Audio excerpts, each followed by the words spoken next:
Hey Scrappy Peeps, Suzanna here today for part 2 or week 2 and part, I guess for me, 3 of mixed media techniques for non-mixed media artists. Today I am sharing distress stain stamping techniques that you can use to dress up your projects. So I have 2 distress stains that you see there, and I'm actually going to grab a third one. I have mowed lawn, that faded blue jeans, and I'm not sure what the other green is, but I will let you know.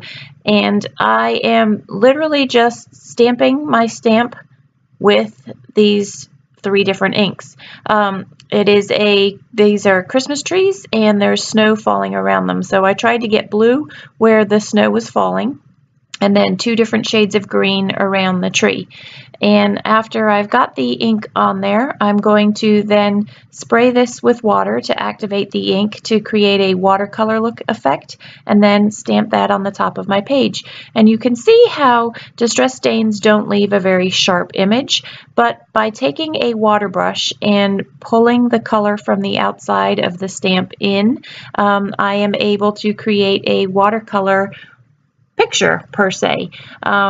I have to work fairly quickly because this will dry and the water activation loses the activation of the ink. And I also am moving from one end that I've drawn the color in to a different end, so as to not muddy the picture, and also so as to let some of that water settle before I come into it. So I literally am just taking the outside color from the stamped image and pulling it into the center. I've left the snowflakes alone. Because this is a fairly fine image, I did use my stamp block, my acrylic block, and put some extra color down and pull some color into the image in order to get a little bit more color to this, as there wasn't a whole lot of color. And so this is going to be the header of a scrapbook page. I'm going to, and this is a close-up of what that looks like. I have yet to figure out how to get my camera to zoom in while I'm doing this closer work, and have it be in focus, but also still see the product that I'm using. So I'm going to do the same technique here with a leaf, or two different leaves. These are going to be fall leaves, and then the difference on this one is that I'm then going to overstamp it. So I spray with water, just as I did with the other one, to activate the color, and then I'm going to pull this color in.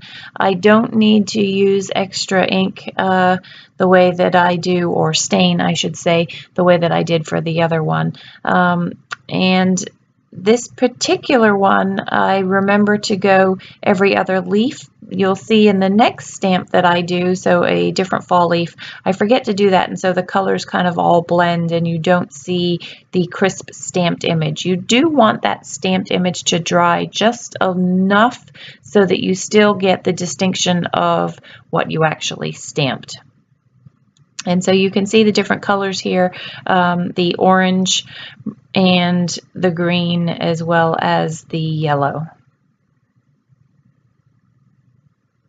And so that is one fall leaf. And then I will go ahead and clean off that stamp and stamp it another one.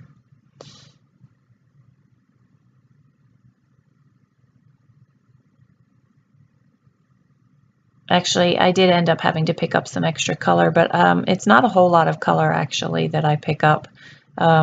It's more just where I didn't put color, but I wanted color.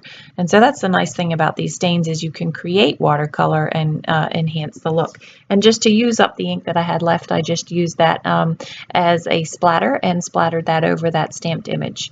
So now you'll see I'm going to choose a different leaf, a maple leaf, I believe, and these are the 2 colors plus the vintage photo that I stamp on this, again, just for different color effect.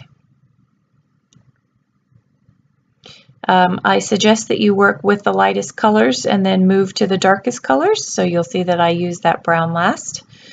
Not that it really matters a whole lot. The yellow is more where you'll see the muddiness occur, but it's easy enough to clean off. So you can see that's not a very clean image, but once you pull the color in, it adds a wonderful watercolor effect. And so my plan for this is you could leave them just and stamp directly on the background as I did for those Christmas trees, but my plan for these is actually to fussy cut them and use them on a fall layout.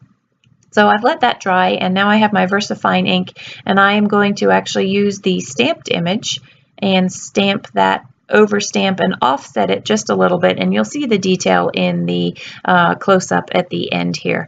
So this is a collaborative series I'm working on with Christine, and she also has some great videos for you. We are alternating days. She's got some great things that she's sharing with gelatos and other inks. So be sure to head on over to her YouTube channel and see what she has to share with you. Thanks for stopping in today. Take care.